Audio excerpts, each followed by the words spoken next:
Moussel Nzambé, Clément Moussende. On s'appelle pour ce 5e dimanche où nous avons mis na kati ya confinement. Le quoi la mimeseno.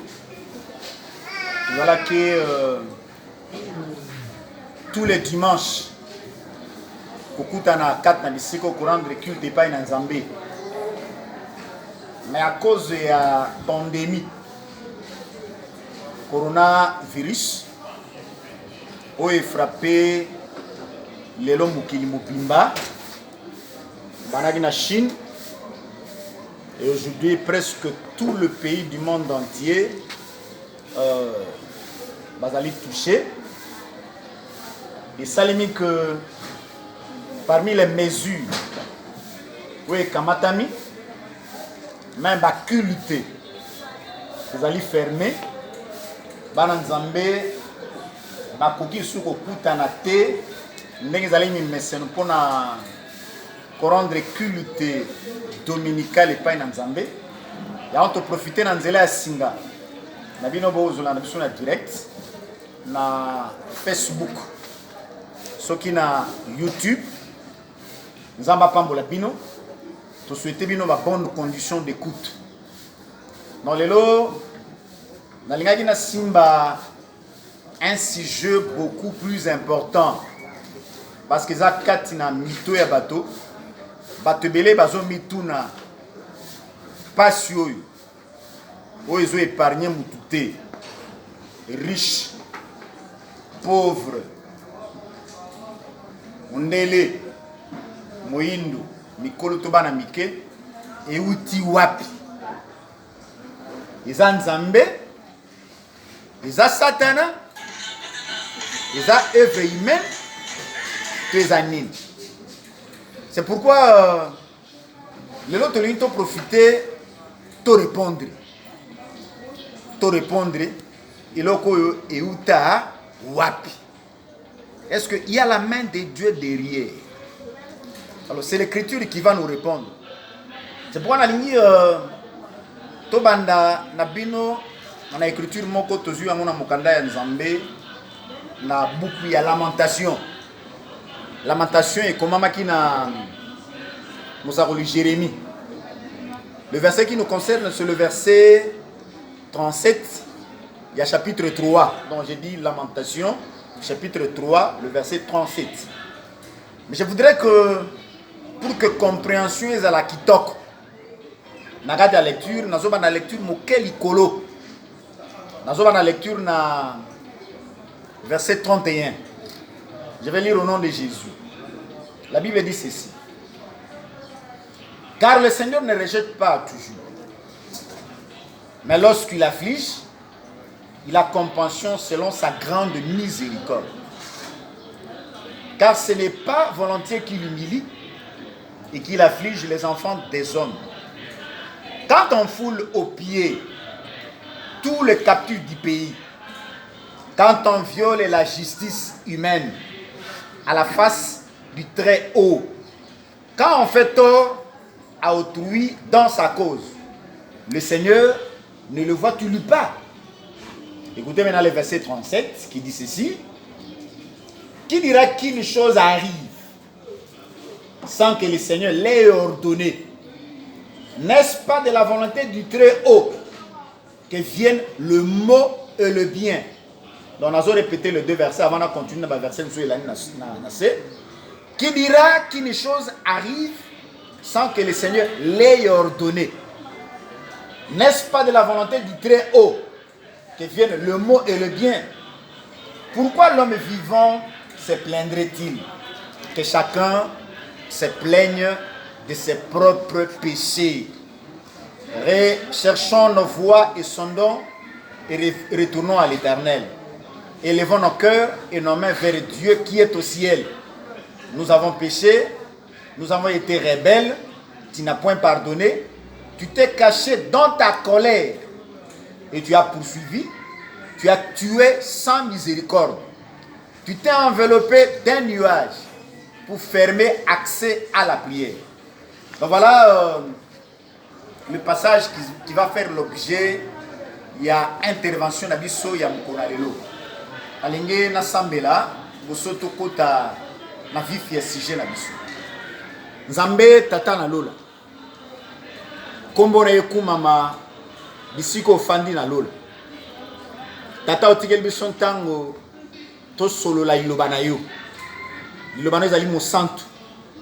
To senge tenkolo intervention oyo o bénir yam.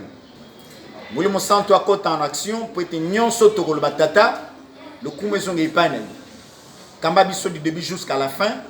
Au nom de Jésus, nous avons ainsi prié. Amen. Nzamba lola pambola bino na bisika yo bozwami. Nazui un passage ezali beaucoup plus important. Donc Jérémie, dans azo koma mukanda ya lamentation. Azoloba une question oyo kozala lelo préoccupation ya mokili mobimba. On a bandai na baye ke tozo tuna toza soumis na rythme ya pandémie ya coronavirus. Oh lelo est frappé mokili mobimba et tout le monde est dans les désarrois. Mutuyo sazo banga lobby toyoki kuna bakufi autant mboka songolo bakufi autant. Est-ce que pandémie o ekoleka ngana kotika la vivant et na kati na ngoto kende kosuka na une sous-question oza préoccupation ya bato nyonso. Est-ce la fin du monde? Dans Zabalinga boma mokili dans nzela ya pandémie tant tozoka par exemple na mboka lokwa ba États-Unis il y a dans 24 heures plus de 3000 morts. Donc ekokoma boni na suka ya makambo. Alors Jérémie Azoloba, qui dira qu'une chose arrive sans que l'Éternel l'ait retourné?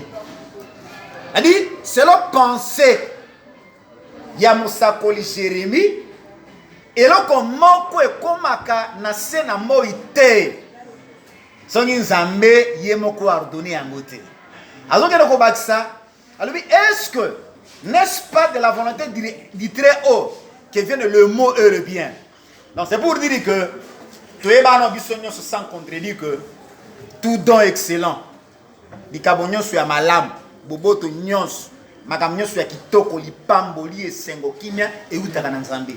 Mais le côté que plusieurs oublient, c'est-à-dire que même le mot est dans la passe, est dans la koufa, et utaka pas na Nzambe. Parce que quelque part, même Esaïe a posé la même question. Esaïe a posé le parce que alors, que lui, il est capable, dans le désert, bisiko mboule betakate, aboti sanzete acacia, aboti sanzete à cèdre, yaza capable. Alors, avant de l'accent que yaza nzambe, donc et là comment est ça les manasé na moïté so que zaïete. Esaïe na chapitre 41, na verset numéro 20, il dit ceci. Alors, enfin qu'ils voient, qu'ils sachent, qu'ils observent et considèrent que la main de l'Éternel a fait ces choses, que le Saint d'Israël en est l'auteur. C'est-à-dire que ce soit le bien, que ce soit le mal, auteur et amakambonyons, ils ont la Nzambe. Il y a un okuta. Moi Simoko na Israël lokola Elkan moi si à Elkana Anne alors il est que notre Dieu c'est lui qui fait vivre, c'est lui qui fait périr. Non, c'est lui qui donne la vie, c'est lui qui donne la mort. Et dans la pointe mutua botam pour moi na mokili moto décide que ça Nzambe. Et dans la même mutua kufa. Même si on peut parler, ote, kindokezaki na kati, Satan a kotaki na kati, mais en dernier ressort, l'auteur de la mort, celui qui décide sur la mort, c'est Dieu. C'est pourquoi, moi en tant qu'homme de Dieu, en tant que prédicateur, je n'irai jamais aller attribuer honneur, gloire, à l'ennemi Satan pour le vainqueur, ce coronavirus, c'est la main du diable. Non, je ne suis pas là. Même s'il y a la manipulation humaine, même si les démons entrent en jeu dans cette histoire, mais en dernier ressort, celui qui décide, celui qui arrête, celui qui est l'auteur de toutes choses, c'est Dieu. Ya omoni tant totangi na kat na mokanda nzambe oyo. D'abord Jérémie. Ah ne voyez ça biso que nzambe na biso. Tant azo yoki sa mutu mawa.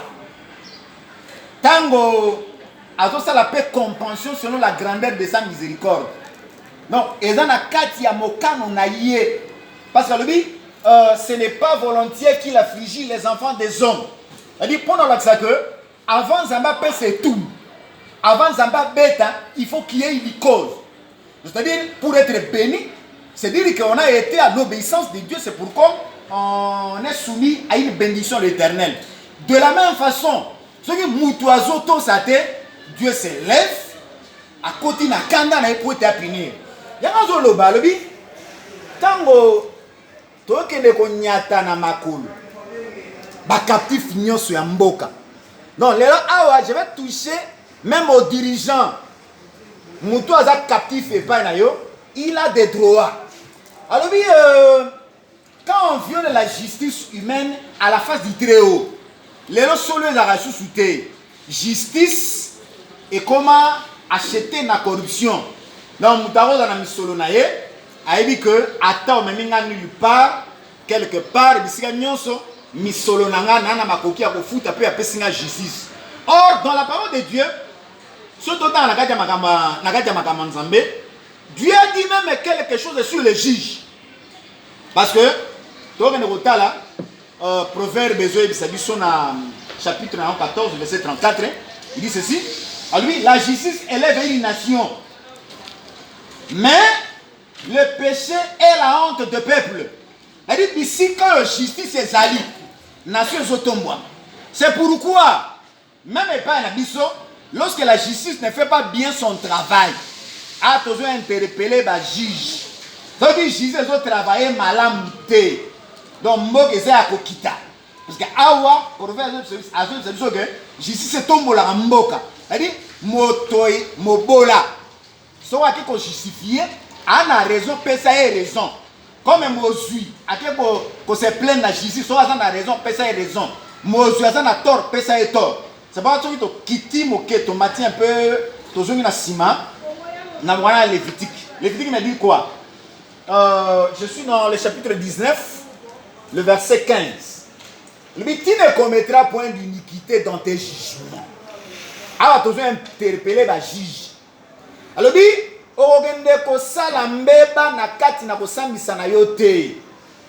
tu n'auras point égard à la personne du pauvre. Le quoi la pauvre c'était s'il a tort malgré sa pauvreté. Et tu ne favoriseras point la personne du grand. Nous t'avons dans la mounène.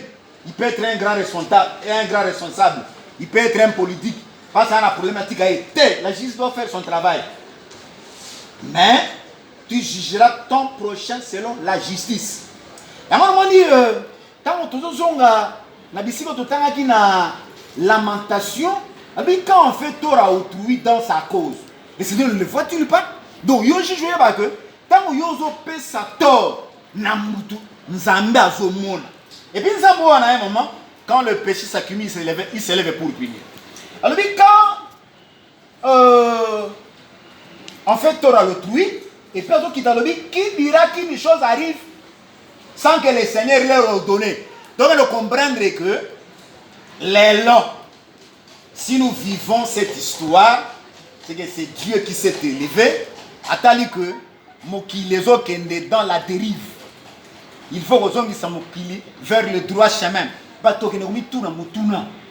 que pandémie, c'est parmi les signes où on colle la paix qui sont c'est que Tozo pousse vers accomplissement à Makambo, vers la fin du monde, mais ce n'est pas encore la fin. Je vais vous donner les versets, Nathan Tozo, qui n'a pas marché dans l'histoire. Mais donc, nous comprendre que, nous avons tout le bayango. Et là, on m'a comme la yoté. Que même les cheveux de vos têtes sont comptés.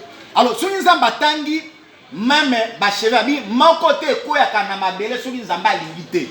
Alors, ceux qui n'ont pas quoi, ils font zamba ordonné. Alors, pour toute une vie. Donc, avant Koufeye pas une amoutou, il faut Nzambi yim quoi décider. Il dit, n'est-ce pas de la volonté du Très-Haut que vienne le mot et le bien? Donc, tout enfant de Dieu qui m'écoute en ce moment, ça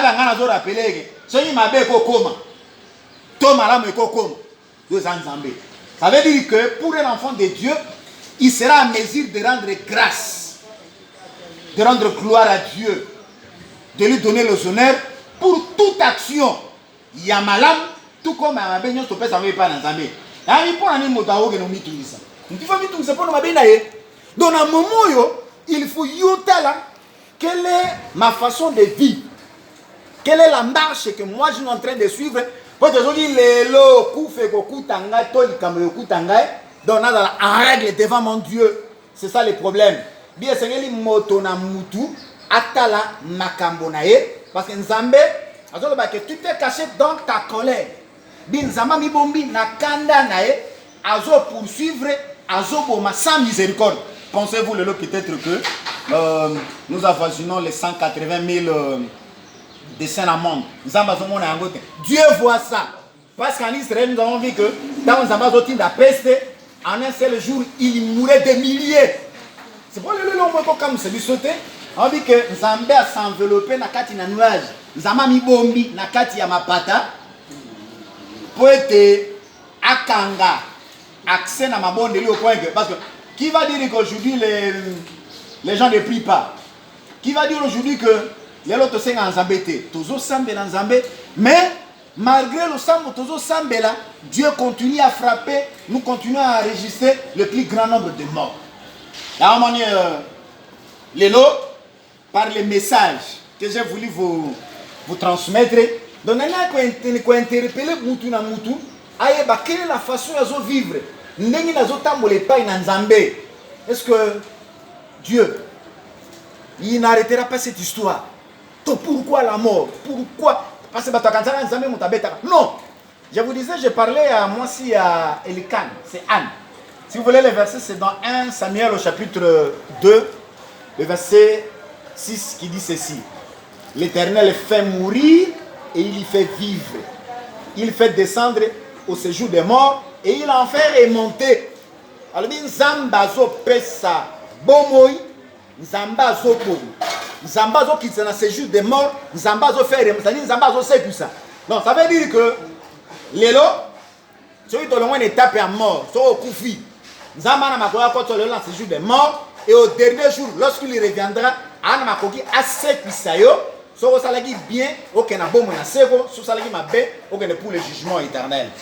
On m'a dit, dans le cas de Kobeta c'était les lois qui sont dans le coronavirus. Donc il y a un mytho na et c'est la fin du monde. C'est un prélude. Eux ont l'accepté ce que fin du monde. Des signes. Eux ont l'accepté que c'est la fin du monde. Au départ. Je vais vous lire quelques références dans la Bible.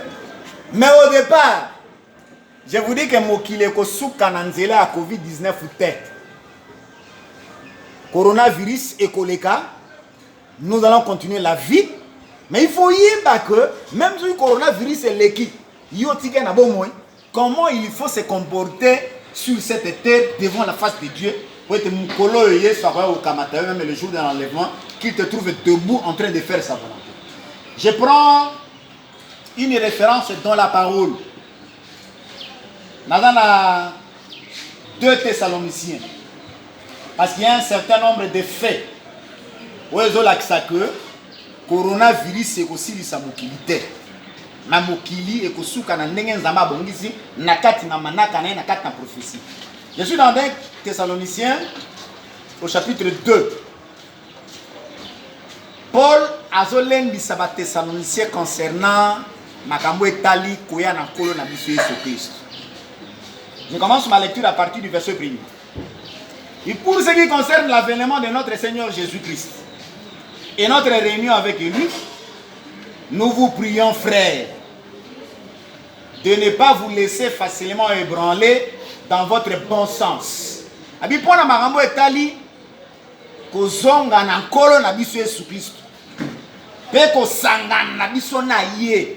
Pata onkola koya akoya po ya zo biso po ete biso na ye tokoma eloko moko na lola na mapata.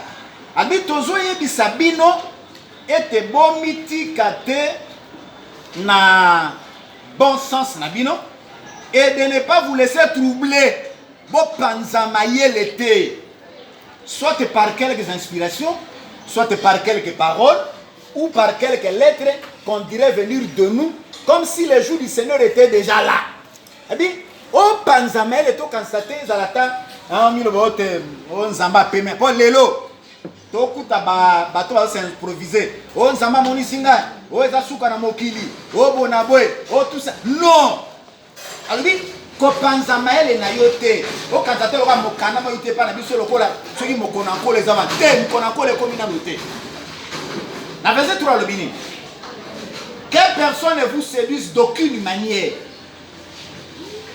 car il faut que l'apostasie soit arrivée auparavant et qu'on ait vu paraître l'homme du péché, le fils de la perdition.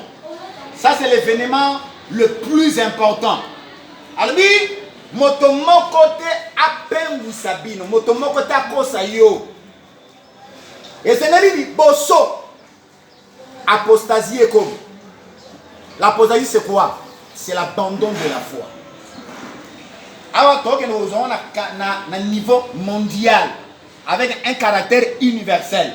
Alors, il faut apostasie et comme liboso, ça c'est le premier élément. Selon Paul.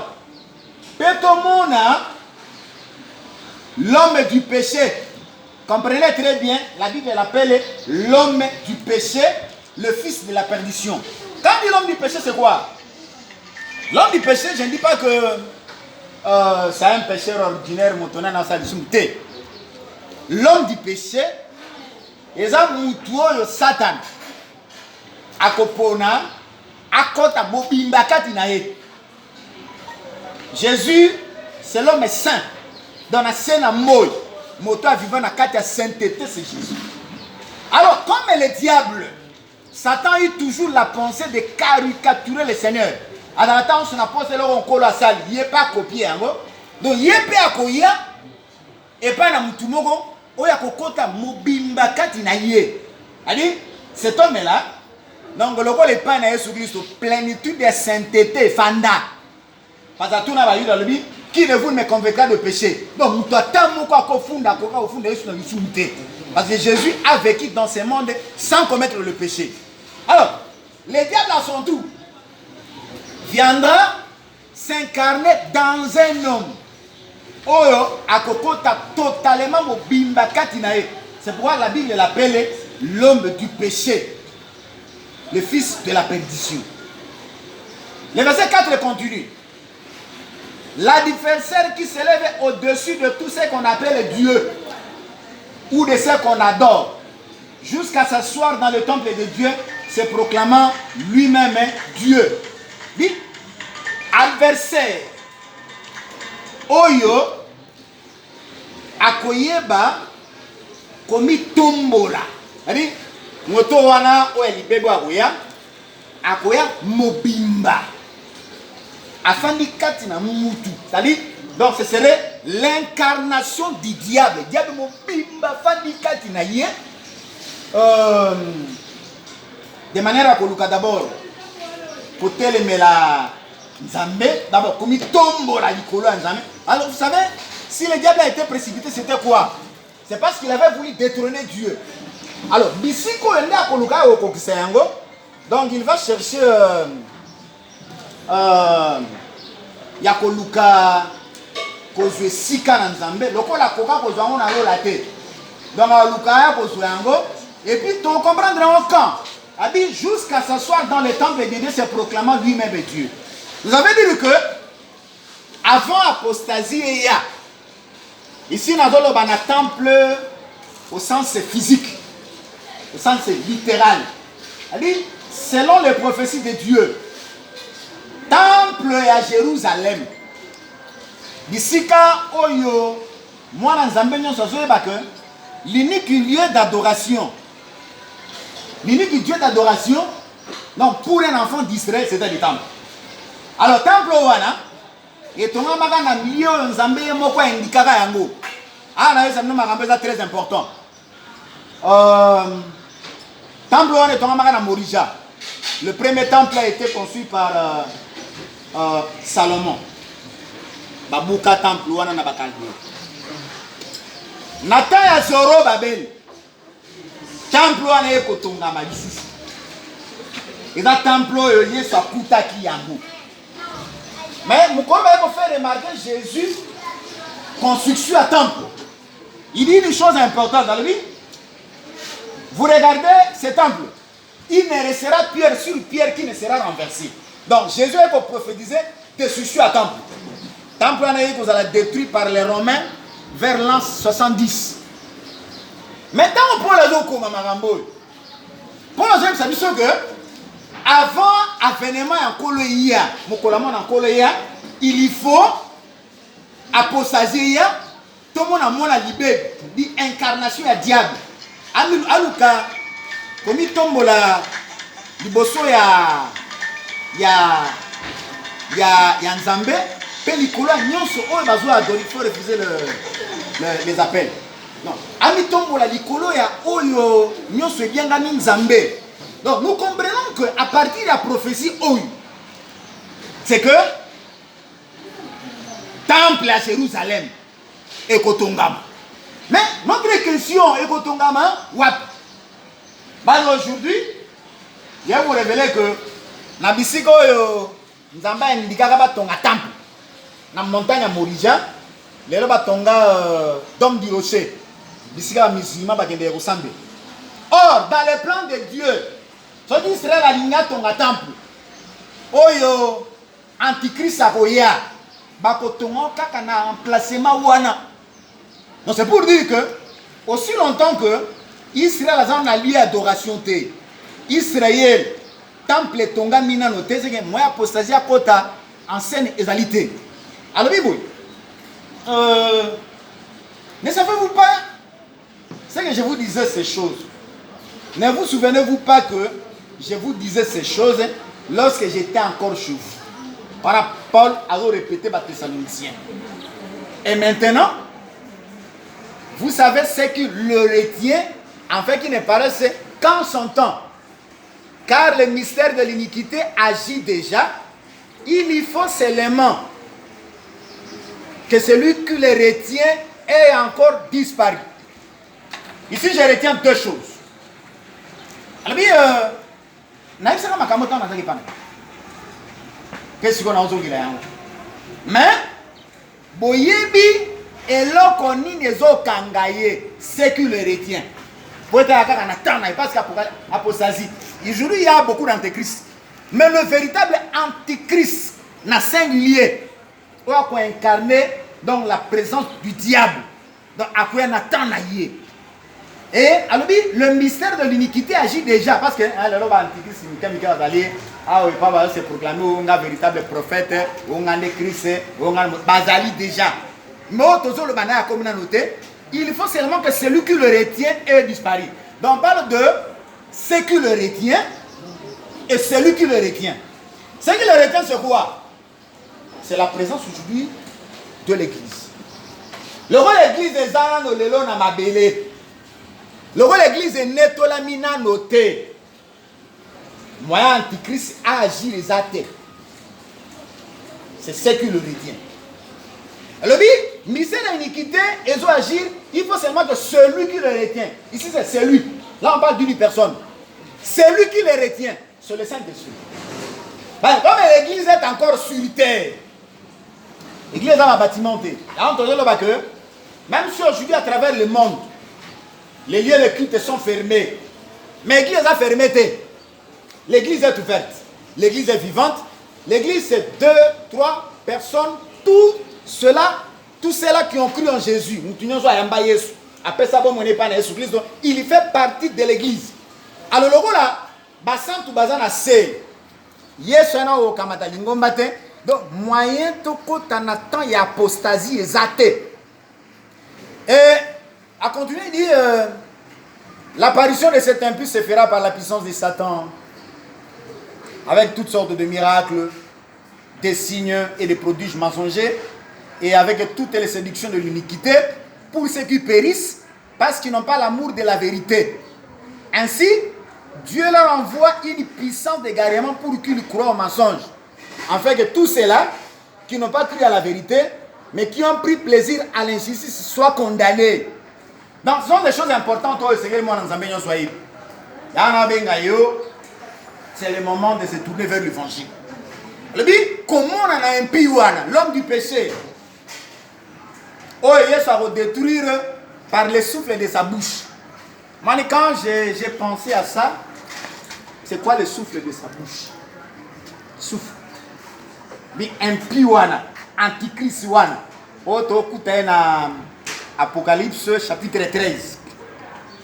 Oyo, destruction est au coup dans Apocalypse chapitre 19. Ici, on va parler na souffle, il y a monoko yankolo na biso. Mais surtout que na Apocalypse va parler na l'épée, mopanga. Oyo ko bimana monoko yankolo. C'est pour dire que tant on est sur le cheval blanc, donc mopanga est comme na monoko. Ça c'est un langage symbolique. Le souffle de sa bouche, ou encore le paix qui sort de sa bouche, ce n'est pas autre chose que la parole. Dans l'Iloba Nzambe, c'est une paix. Donc, l'Iloba Nzambe, parce que quand Dieu a créé, dans Nzamba Kelagi, il s'est servi de la parole. C'est pour dire que c'est aussi avec cette parole qu'il va combattre cet impie, cet antichrist. Alors, comment l'impie wana? On kola ko anetir mo kola éclat événement na ye apparition au sein de Nanguya ya Satan. Ici maintenant c'est clair. C'est pour dire que l'homme du péché wana dans l'incarnation du diable na lo lengenyon su ya bikam lengenyon su ya bilembo na ba produit mensonger.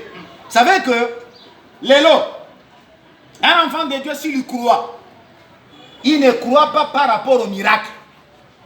Les miracles sont bons. C'est pour accompagner la parole. Donc c'est pour manifester la puissance de Dieu.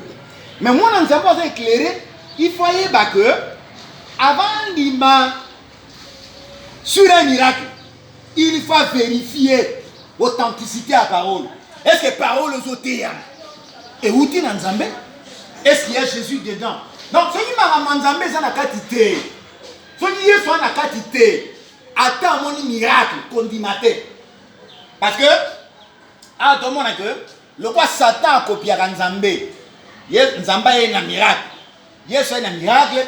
Alors, Satan, pour séduire beaucoup de gens, il vient aussi avec le miracle. Les miracles sont vrais. Parce que sur le Bible, voici les miracles qui accompagneront ceux qui auront cru. Donc, les noms, pour dire miracle, il faut voir d'abord que c'est une parole qui est prêchée au nom de Jésus. Véritable parole, véritable Jésus. Mais, si quelqu'un accomplit un miracle, mais à l'intérieur, il ne prêche pas Jésus, ou il ne prêche pas correctement la vérité de la Bible, atta sali miracle, atta qui s'y monte la lola, atta ce qui s'y condimaete. Ça, c'est le principe des enfants de Dieu. Alors, il y a et aussi la séduction sur le côté machin. Donc, pour être batteur bandima soloté. Ça veut dire qu'il y a des gens qui croient facilement dans le côté, surtout quand c'est accompagné par un mensonge. Abi le quoi yon dini vérité. Donc, au béba. Il y a une chose qui me fait peur. Il dit aussi, Nzamba routine de la bango, une puissance d'égarement. Comprenez un peu. Donc, yo boy qu'on dit ma vérité. Alors, boy qu'on dit ma vérité. Nzamba bakisi yo nguya ya kobunga. Nzamba bakisi yo une puissance d'égarement. Allez, faut comprendre qu'un grand intellectuel qui a beaucoup étudié, c'est peut-être un docteur dans un domaine précis. Mais on dit Nzambe a lokuta. Non? Oh biso et pas na biso le roi biso de ba to soki attribu songolo Nzambe na biso fa na tribu na biso te. Dieu est unique. Et puis Apona, Mboka Moka s'est manifesté dans Israël. Puis à travers Israël, le salut, et par là, parce que la Bible dit, le salut vient des Juifs. C'est pourquoi, tout enfant de Dieu, il faut ouïeba. Tu as un problème sur la peste. Donc, peste, yé. Ils ont bête en bateau. Nous avons pas la carte dans Makambo. Et pourquoi nous avons dit Makambo? Ils ont frappé bateau à côté de la carte de la peste et consort. Je vais vous lire un passage de la Bible. Je suis dans le livre de Luc, au chapitre 21. C'est d'abord 9 et puis notre verset où ils ont concédé Maramboya peste, verset 11. 9 à l'obéni. Quand vous entendrez parler des guerres et des soulèvements, ne soyez pas effrayés, car il faut que ces choses arrivent premièrement.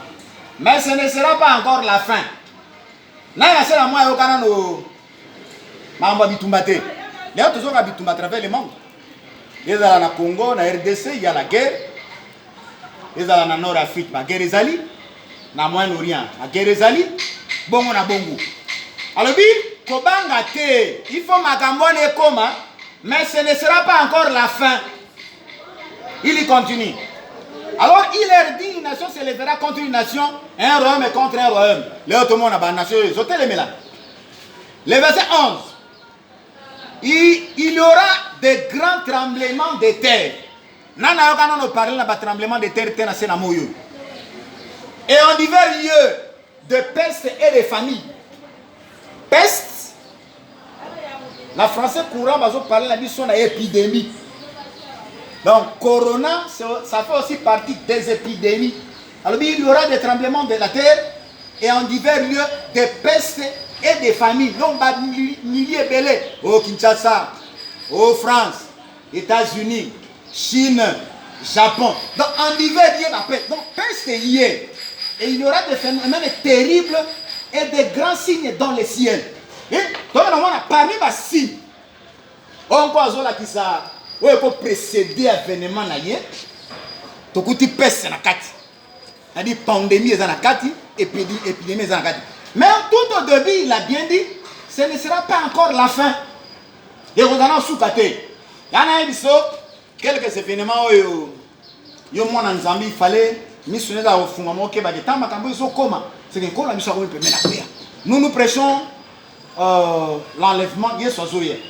D'abord, la première des choses, pour comprendre que sous Kaibandi Kobelem, d'abord, il faut église dans Kolo en enlevé.